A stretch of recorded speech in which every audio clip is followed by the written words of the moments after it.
It started with a blank page, not a journal, not a letter, just a sheet of paper pulled from the back of a drawer. I hadn't planned to write. I just needed somewhere to put the weight.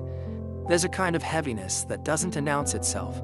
It creeps in through busy days, through polite smiles, through silent car rides and half-finished texts, and one day it just settles right under your skin. That day, I couldn't hold it anymore. So I picked up a pen and started writing, not knowing what I would say, not caring if it made sense. No greeting, no structure, just truth. I'm tired of pretending I don't care. I miss you more on days when the sky looks like it did when we said goodbye. I'm not always okay, and I don't always want to be. Sometimes I scroll past your name just to feel something. I'm still angry, not at you, but at what you left me to carry. The sentences spilled without permission. Some were messy, some didn't finish, some were ugly in their honesty.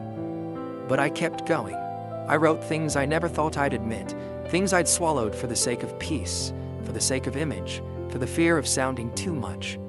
I wrote to people who would never read it, to versions of myself I had abandoned, to silence itself, and for the first time in a long time, I didn't feel alone. Because even if no one else ever read those words, I had heard me, and that mattered.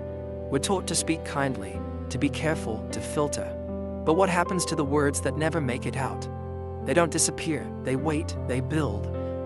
Until one day, you write them. Not to send, not to share, just to release. I folded the paper gently, didn't rip it, didn't hide it, just placed it in a drawer where the pen could find it again. Not everything needs to be aired, but some things need to be spoken, even if only in ink.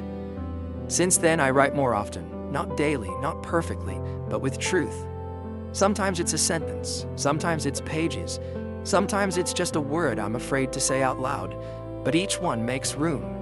Room to feel, room to breathe, room to be a little more whole. Because healing isn't always loud.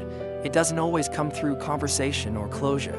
Sometimes it comes in ink, on a page, whispered by your own hand, and answered with silence that finally understands.